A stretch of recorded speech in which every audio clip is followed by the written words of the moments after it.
একটা রান্না যতটা ইজি আর সিম্পল দেখা যায়, বিশ্বাস করেন রান্নাটা কিন্তু করতে অতটা ইজি আর সিম্পল হয় না। আমরা যারা রান্না করি তারা কিন্তু ভালোভাবেই জানি। আর যারা বিশেষ করে নতুন রান্নাবান্না করি তাদের কষ্টের তো কোনো শেষ নাই। রান্না শিখতে, নতুন নতুন কিছু ট্রাই করতে কী পরিমাণ কষ্ট হয় সেটা আর কাউকে বোঝানো যাবে না। এখানে আমি মিষ্টি কুমড়ার ভর্তাটা তৈরি করলাম।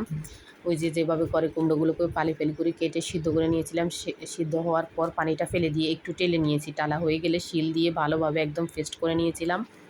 এরপর শুকনা মরিচ আর পেঁয়াজ, লবণ, সরিষার তেল দিয়ে সুন্দরভাবে মেখে ভর্তাটা তৈরি করে নিয়েছিলাম।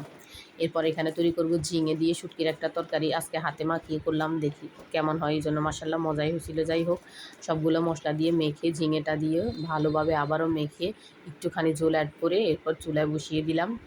তারপরে লাস্টে শুটকিটাও দিয়ে সুন্দর করে ঢাকনা দিয়ে ঝোল সমেত ঢাকা দিয়ে রেখে দিলাম। এরপর নিজে নিজে সিদ্ধ হয়ে সুন্দরভাবে, আর ঝিঙে থেকে এমনিতে অনেক পানি বের হয়, এক্সট্রা পানি একটুখানি দিলেই হয়।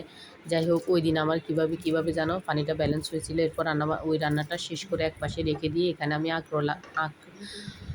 কাঁকরোল আর আলু দিয়ে ভাজি করে নেব। এই জন্য ফোড়নে দিলাম শুকনো মরিচ আর কালো জিরে। আপনারা কে কী দেন সেটা তো আমি জানি না, যার যার খাওয়ার টেস্ট আলাদা। আমি এগুলো দিয়েই করি, পরিবারের সবাই মোটামুটি পছন্দ করে। এরপর ফোড়নটা তৈরি করে নিয়ে আলুগুলো দিয়ে দিলাম। আলুগুলো একটু শক্ত কাঁকরোলের তুলনায়, তাই আগে দিয়ে দিলাম। এরপর ভালোভাবে নেড়ে চেড়ে উপর থেকে কাঁকরোলটা বসিয়ে দিয়ে ঢাকনা দিয়ে রেখে দিলাম।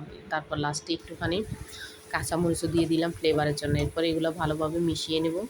মিশিয়ে নিয়ে আবারও ঢাকনা দিয়ে ঢেকে দেবো, যাতে ভালোভাবে প্রপারভাবে সিদ্ধ হয়। এরপর ঢাকনাটা তুলে লবণ আর হলুদ দিয়ে আবার মিক্স করে সুন্দর করে, আসলে এখানে শুকনো মরিচ দেওয়ার প্রয়োজন নয়, যেহেতু 2 প্রকারের মরিচ এমনিতেই দেওয়া হয়ে গেছে। এই জন্য হলুদটা দিলাম আর লবণ দিলাম। জিরা যেহেতু গোটা দিয়েছি তাই আর পাউডারগুলো দিলাম না। এই তো এইভাবে ছোটো ছোটো করে রান্নাগুলো শেষ করে নিলাম। প্লেটটা সাজিয়ে আপনাদের দেখানোর জন্য সার্ভ করলাম।